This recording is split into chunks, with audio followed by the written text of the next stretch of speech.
Hi, everybody. Welcome back to the Neuroqueering podcast. I'm Pasha Marlowe. Here with us today is Michelle Renee, a surrogate partner. And I'm excited to talk with Michelle because I've been following her work for years, trying to figure out what a surrogate partner is and a professional cuddler, you said once too. So I'm just excited to figure out, and we're going to talk about how to queer sex, like for all people. I'm really excited about that. So let's let's neuroqueer sex. Hi, Michelle. Hi, it's so good to meet you in person. I think we We met. I think we actually connected through like the Untamed group on Facebook. Oh, yes. Wow, that's Yeah. been a long time.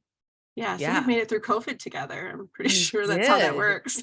We did. Yes, I'm remembering now. Yeah, right in the beginning of COVID when that Untamed Book Club came out, I remember seeing your name. And as I shared prior to the podcast, I remember being like, what? Like a little shocked. Like, what is a surrogate partner? Because I come from the land of therapy, like marriage and family therapist in my past career. And in my head, it just broke all the rules. And I really appreciated how you very professionally and patiently continue to explain your profession. But for those that are listening, have never heard of surrogate partners, what is a surrogate partner? That's a really wonderful question that I'll do my best to answer briefly because I Okay. mean, people give 4-hour lectures on what surrogate partner the therapy Cliff is. Note version. We're going to do the Cliff Note version. Basically, I step in as a surrogate partner. So we think of surrogate moms that carry babies. When someone is in therapy and they're single, they have had struggles partnering, or they have struggles with, there's something stopping them from forming relationships, and they've been in therapy for a while and things just don't seem to be changing. Sometimes a therapist will bring in a surrogate partner to, it's a separate relationship from the therapy, but we all work together in a collaboration. So I come in the first phase of the work, I help the client learn how to communicate better. So one thing that is really important to building relationships is being able to trust each other, that we have a really good no. Because if I can't trust your no, I can't offer you anything. Do you call it an empowered no? Empowered yes, empowered no? Do you use that language? I have not used that language, but Okay. that would be that would tie together for sure. So we're building like trust between us and safety between us, and building the rapport that we need to move forward. So the first set of the work is like a lot of just diagnostic tools and exercises, sensate focus work, if you're familiar with that from your days in therapy. We do a lot of that. And then the second phase of the work, we expand on the sensate focus to have more touch across the body, but we're also working on body image. So there's a really wonderful video with Lisa Ling, has a show on CNN called Life with Lisa Ling or something like that. Many years ago, she did an episode on surrogate partner therapy.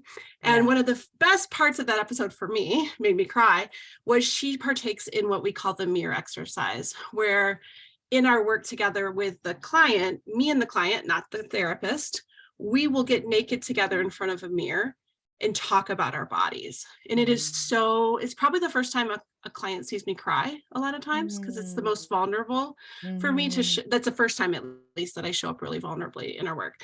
So we work on body image, we keep working on conscious touch. Eventually, we can get to erotic work if everybody on board finds that it's therapeutically necessary.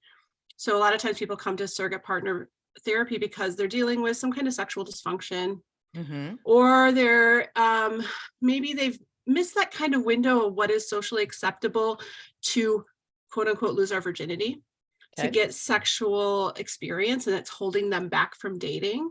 Sometimes they come to surrogate partner therapy because they have a new identity, right? They've suddenly decided, like, wait a minute, maybe I'm not straight, or wait a minute, maybe I'm not a woman, maybe I'm really a man. Like, they want to like try these different identities out in a safe space. And so I've walked all sorts of people through this work. It's not just like, there's a movie called The Sessions with Helen Hunt from like 2012. It's not like that. It's not like that.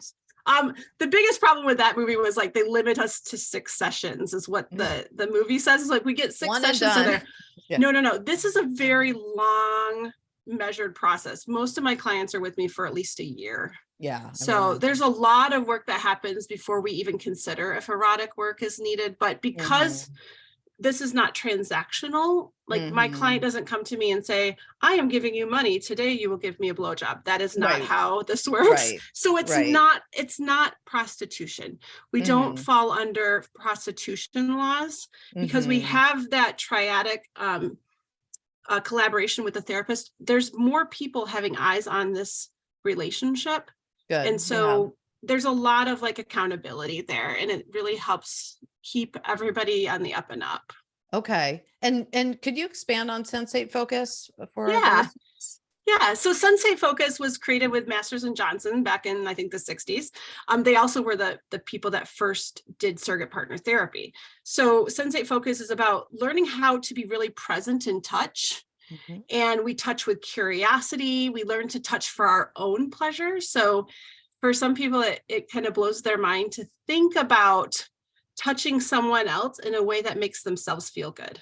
Because we all oftentimes think about touching someone else to make them feel good. Right. Yeah.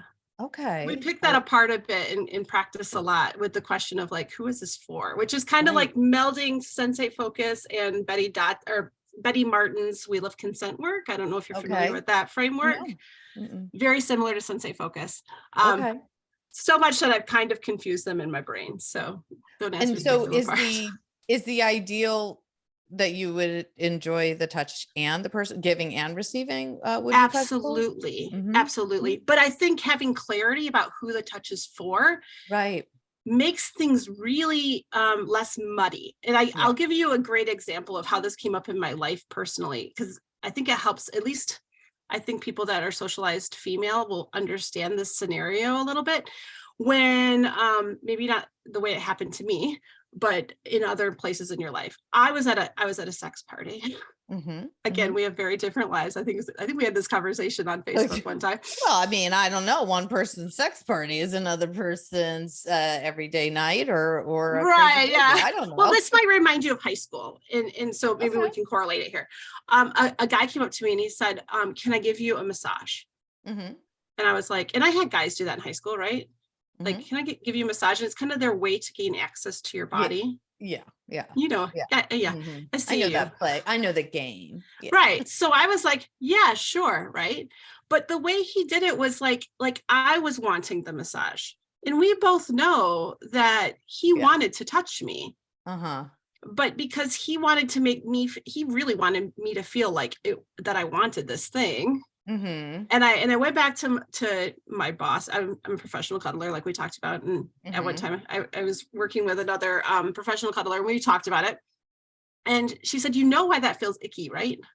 And I said, no, please enlighten me. And she said, because he thinks that's for you. Yeah. And we know it's not for us. And so that gets I think it's just much cleaner communication to have a real good idea of who it's for. Then we have to work with people's egos and like the heartbreak that it's not for you, but I can still like it. It's just clarity about who it's for.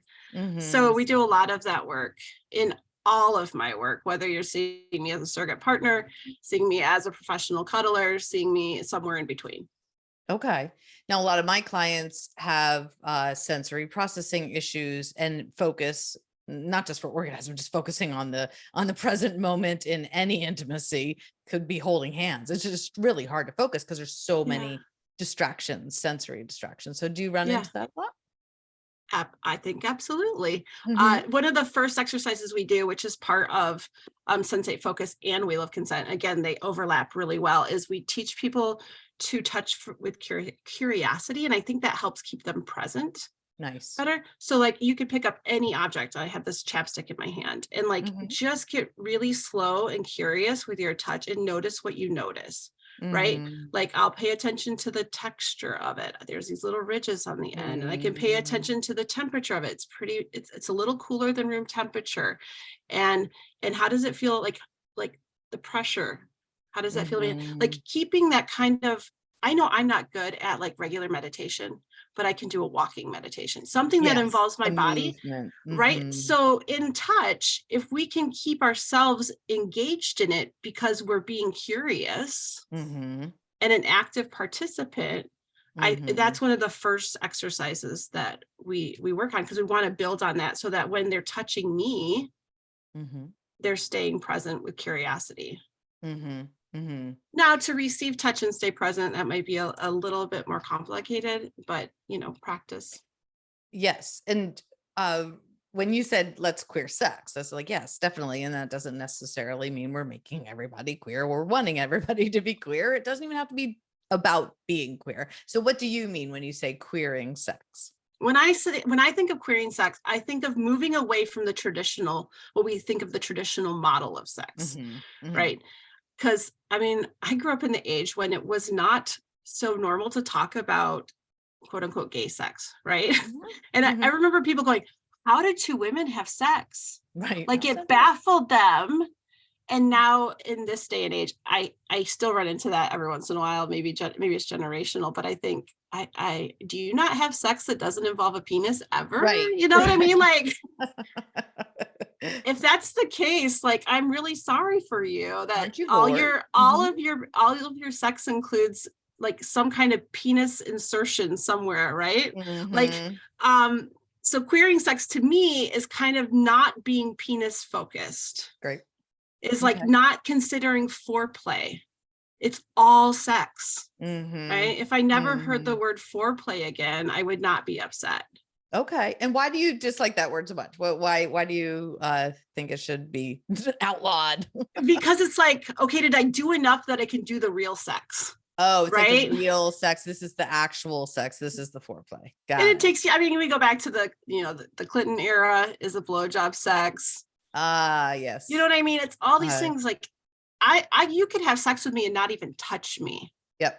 Yeah. Right. Well, that makes me think of like the dynamics of COVID and how people were online dating, but not necessarily able to, for safety purposes, get together. But there's a lot of intimacy and sex built through even a texting relationship. So do you guide people through that, whether it's long distance or just for? That is not my specialty. I don't do well in that. I'll tell you, I have aphantasia and I think that plays into it. I don't do fantasy. Okay. Fantasy does not in my repertoire. So I even when I had a long distance relationship, trying to connect like through sexual intimacy, long distance was something that I just couldn't do.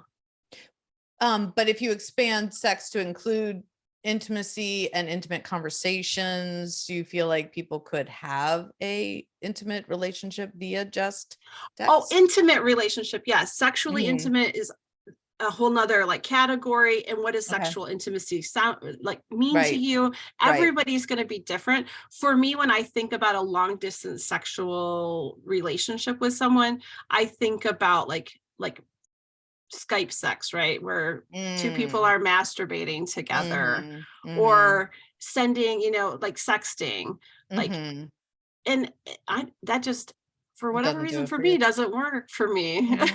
Yeah. You want the touch and yeah. I just know that there's so many people where that's not available to them, whether it's like the distance or chronic illness and health issues come into play sometimes. And you can find out what works for you, right? Yes. For me and my partner. So my partner and I have been together for 7 years. We've been long distance. We've been long distance a couple of times in our relationship. Once was really in the beginning, and that was really hard on us because we hadn't really established our history together.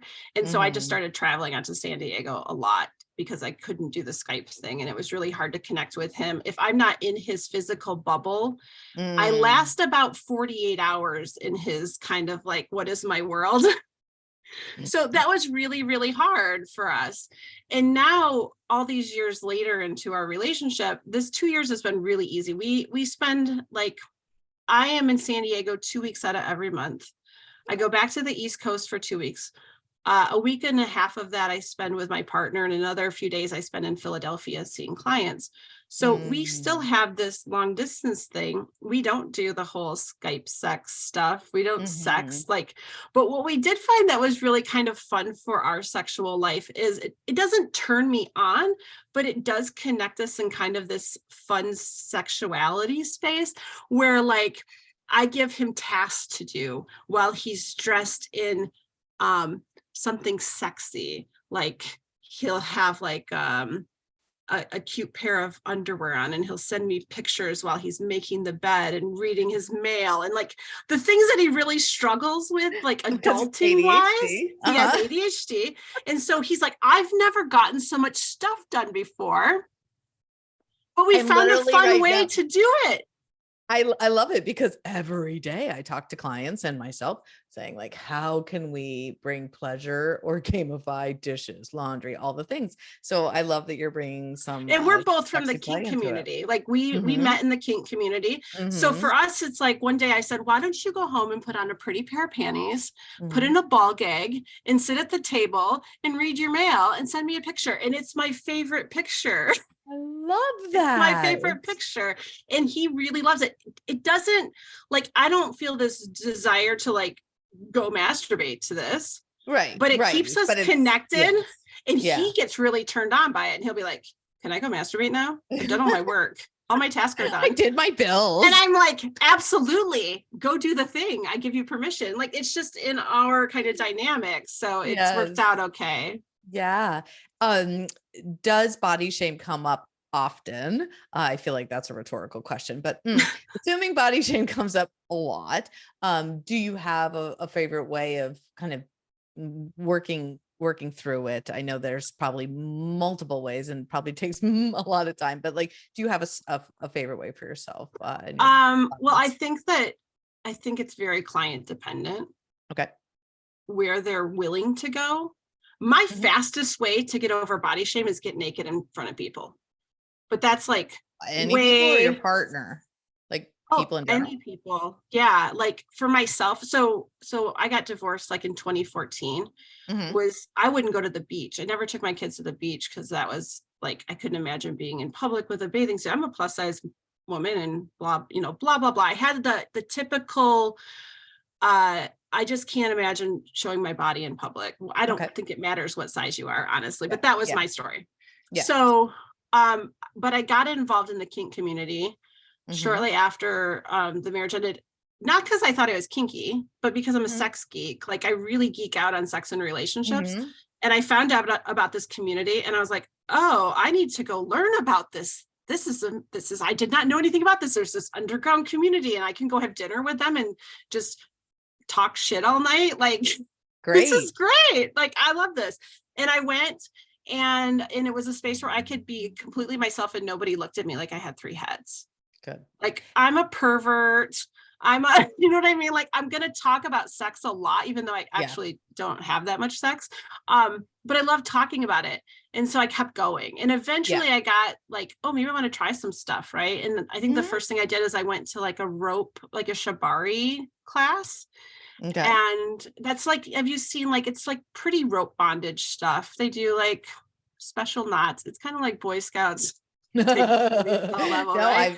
I don't do ropes yet. Yeah. Well, there's a world out there. Anyways, the point of this being, I was asked on a date to go to this rope class. And I said, what do I wear? And he said, because rope burn. Sorry. He's like, you can come in your yoga clothes, like yoga pants and a top. And I said, okay, great. And I got there and he's like, well, he goes, a lot of people will take their clothes off there. I'm like, okay, well, that's good to know. I probably am not going to be one of those people. But by the end of the night, I was in my bra and panties. And it wasn't that long ago that I wouldn't go to the beach in my bathing suit. Well, I've heard this about the kink community, that not only is like consent and boundaries are built into the conversation, like they're extremely compassionate and conscientious and communicative, to use all the C's, but which brings some safety to it, which is actually the opposite of what I initially thought kink would be about. I was thinking, right, kink is dangerous, kink is risky, but the more it can be. Mhm. I mean, Right. it can be, but it's because you choose it to be, not as Yes. much so because, I mean, there's always bad actors. I never want to paint the kink community as across the board safe space. That's just not, that would not Mhm. lead, that would leave people being really vulnerable if they had Mhm. that Mhm. mindset going in. But yeah, generally there's a high Mhm. level of communication and consent Mhm. and, Mhm. boundary respect and things like that. Nice. But when you're in that space, you start to get more comfortable, and it just kept Mhm. building. And at that point, I was also ready to go do Betty Dotson's body sex workshop.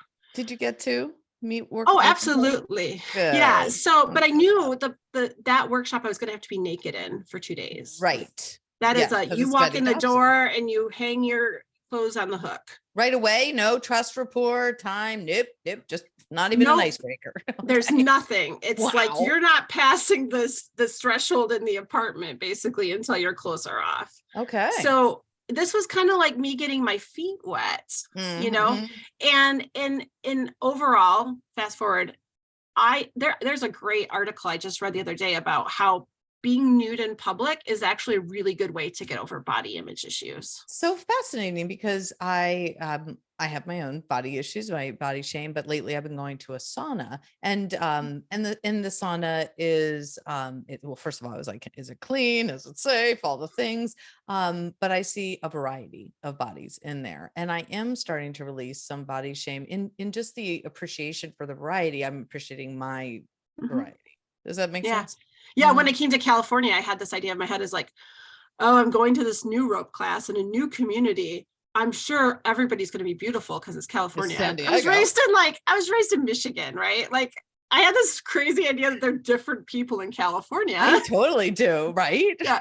And so I walked in this class and it was, no, they just look like everybody that looked like in Michigan. Like there's Oh, fat wow. bodies and thin bodies and, black and brown bodies and white bodies and all configurations of bodies are there. And it just is it becomes so normalized. So that's the far out way that I like to do it.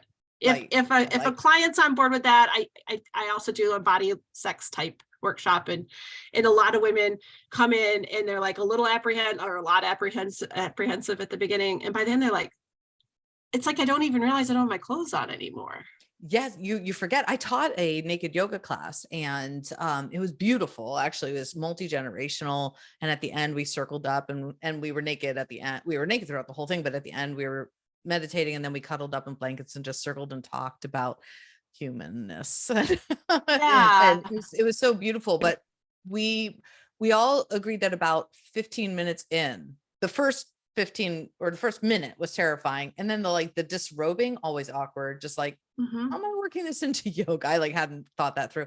But then about 15 minutes in, it really wasn't as uncomfortable or awkward or embarrassing as all Yeah. of us thought it would be. So yeah. Betty Dodson used to say that was the thing that would equalize us all. We didn't Mm, have anything to hide behind anymore. Right. interesting. And Interesting. so I really am comfortable naked at this point. I'm like, if it's You funny probably in don't the even sex. want to wear clothes right now.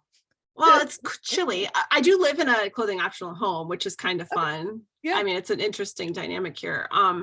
But I don't consider myself a nudist. Like I don't need to be naked, but it is really nice to not have to pack all that crap for the beach. Like, you know what I mean? Like Easier. simplicity, right? Yeah. Simplicity. But otherwise, I want to say that there's a lot of ways before you get to just being naked to deal with body image stuff. I think body image comes into play even in cuddle therapy. Mm-hmm. Letting somebody be close to your body and touch your body. Like I had a woman the other day, she said, I just in my head, I'm telling myself that you're going to think my body is gross. Mm-hmm. Mm-hmm. And I was like, well, let's try it. Mm-hmm. And I just held her and she was like, I don't feel that you feel that way. And I know, of course I don't feel that way. But Mm, it's the internal like cognitive distortion, yeah. that like we can just normalize it however we can, whether it's taking your clothes off or letting somebody cuddle up close to you. Mm-hmm. Um, and there's, probably lots of other ways in between by titrating Mm-hmm.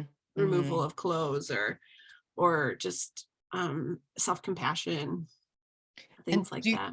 do you feel like if you experience a lot of body shame and you're with a partner in the beginnings of your relationship, do you feel like it's good to call it out, to talk about it, just like lay it out on the table. I always think that that's the case. Like, Mhm.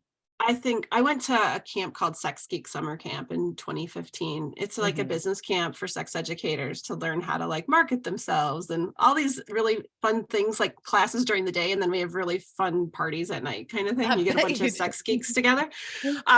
But my takeaway from that time was Reed Mahalko, who runs the camp, he's a pretty well-known sex educator. He was doing a lot of what I think a lot of people call like meta communication, like letting us all know what was going through his head as the facilitator of this event.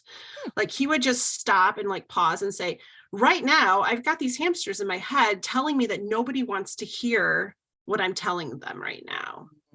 And he's like, if I say it out loud, it stops feeding Mhm. the hamsters. Yeah. Yeah. Yeah. So what I did was I was like, I'm going to start sharing all those hamsters when I went Mhm. back home, right? So different partner at the time. I started to like, when I felt afraid of something, I would just tell him, Yeah. which was the most, I think, connecting thing that I've ever started to do for a relationship. Beautiful. Yeah. This is one of the gifts of ADHD. I and many people with ADHD have very little filter. So we often just say what's on our mind and on our hearts, and then almost like, oh my gosh, did I say that out loud?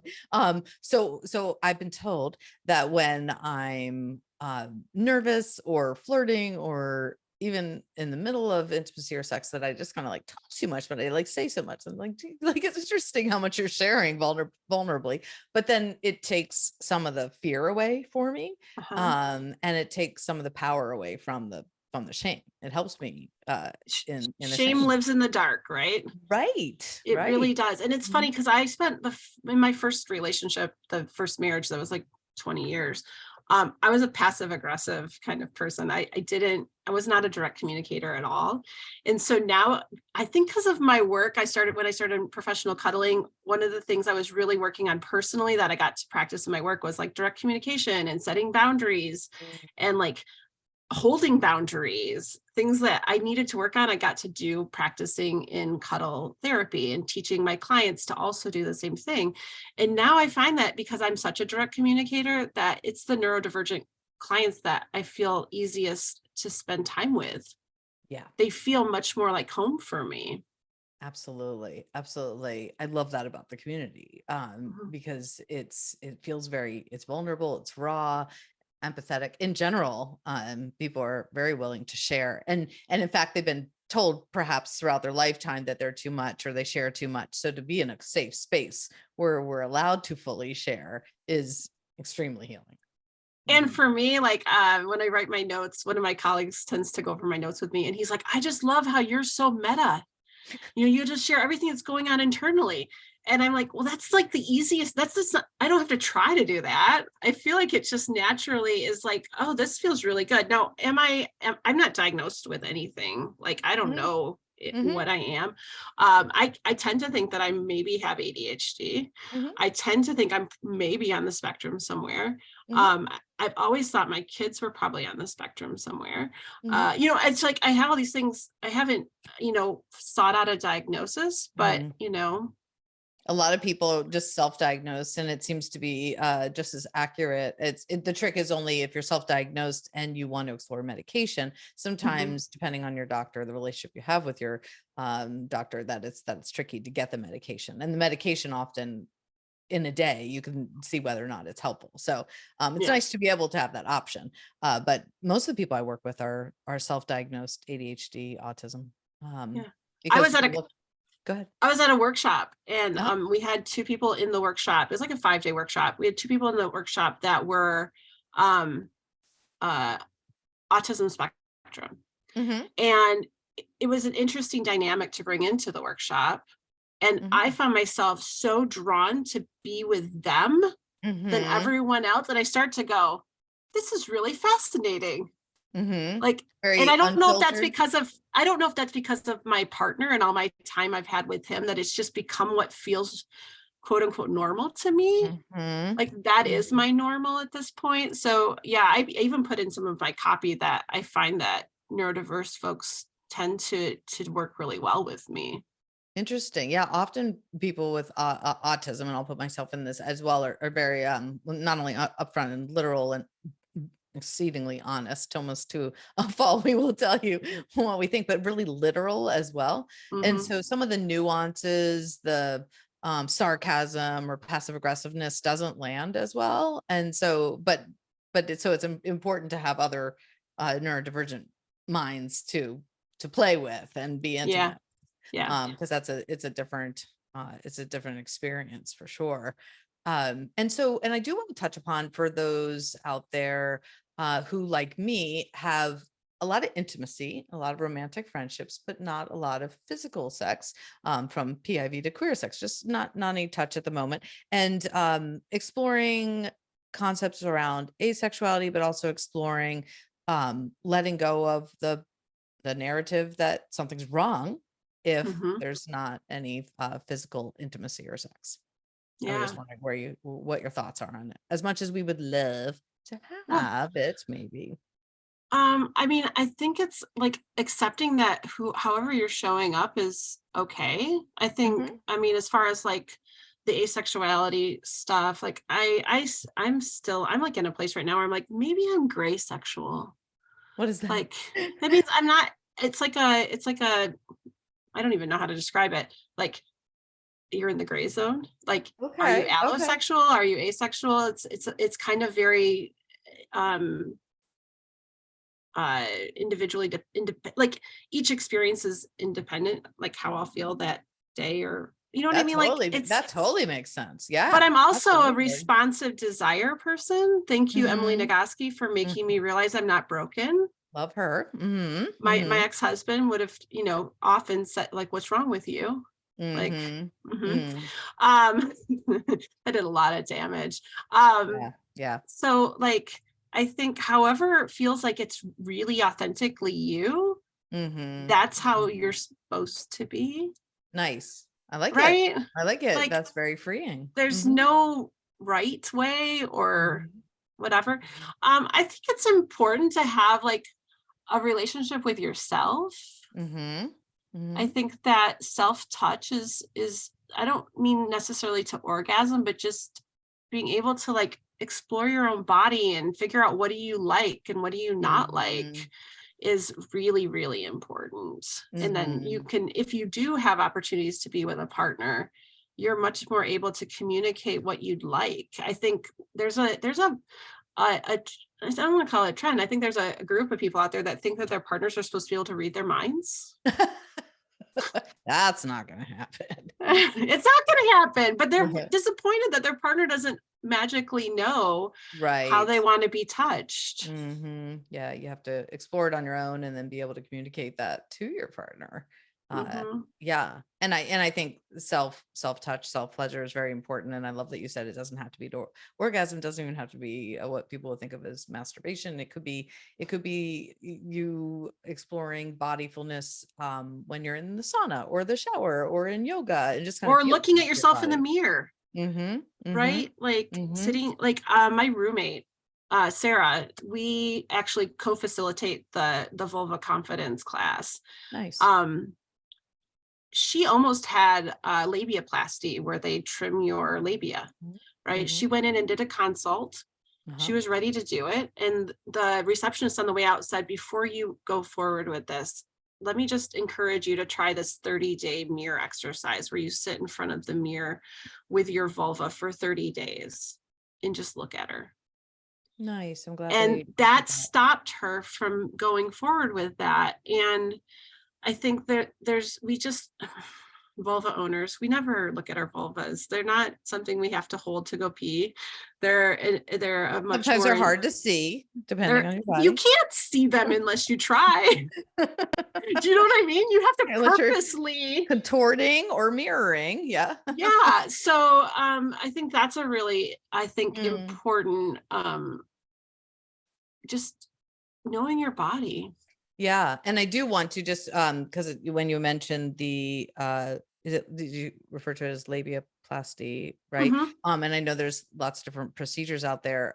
I do know that for a lot of vulva owners that the labia often after many children are aging, gravity, um like droops a lot, and then there's a lot of rubbing and friction. Mm, I call it labia rub, and it's really, really sure. painful. So I Yeah, have yeah. heard some of those procedures for that. It's not an I'm aesthetic. not saying those procedures are bad if it really is like, if it's just because you don't like the way it looks. Right. That's different. Yeah. There's some more work that can be done. Uh-huh. And some And people it's report that that's really changed their lives, but you've got a lot of really wonderful nerve endings down there. Like there's nerve centers there. And mhm, to potentially change your relationship mhm. to pleasure, when maybe there's some other things that could be done first to try to help with that self-confidence. Yes. Oh my goodness. So many reasons why one would want to reach out to you. And so it's beautiful work that you're doing and so important. I have so many questions still.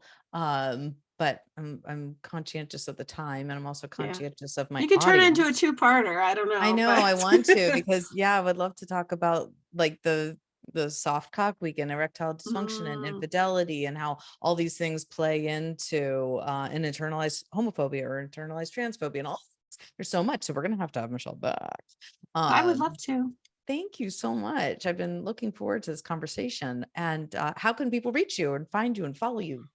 The best place is to go to meetmichellerenee.com. So Okay. just meet Michelle Renee, Renee, and Michelle with 2 L's. But that's kind of like my hub. And from there, Okay. you can kind of find all the different offerings and find me on social media. And Yes. yeah, that's the Nice. place. Okay. And for those that are listening, of course, we're going to add those links to the show notes so you can find them easily. But yeah, you're very easy to find on social media, Yeah. and your posts are insightful, and I've just enjoyed them all. I enjoyed them all. Oh, I've enjoyed you too. Thank you so much. Thank you. Well, we're going to do Yeah. this again. We'll do a part 2. Yeah, for Um, sure. Thank you. And for those that are listening, if this episode felt like one that you would share, that you feel like somebody in your life could benefit from, or learn from, that'd be great. Share it. Of course, if you subscribe and review, that's great too. We love that. For those of you who want to work with me directly in the new year, 2023, depending on when you're listening to this, I'll be doing NeuroCommunity, which will be a live interactive group coaching program where every week we're going to meet live. We're going to do live grouping coaching sessions. We're going to do live co-working sessions, and we're just going to keep the connection and the conversation going. So it's very hands-on and collaborative. So look forward to that. Feel free to go to my website, pashamarlow.com, for details. All right. Awesome. Well, thank you for Yay. neuroqueering sex with me today, Michelle. That was super fun. Thank you. Thank There is you. so All right. much extra we could talk about. There always is. We're going to come back, y'all. All right. Cool. Bye.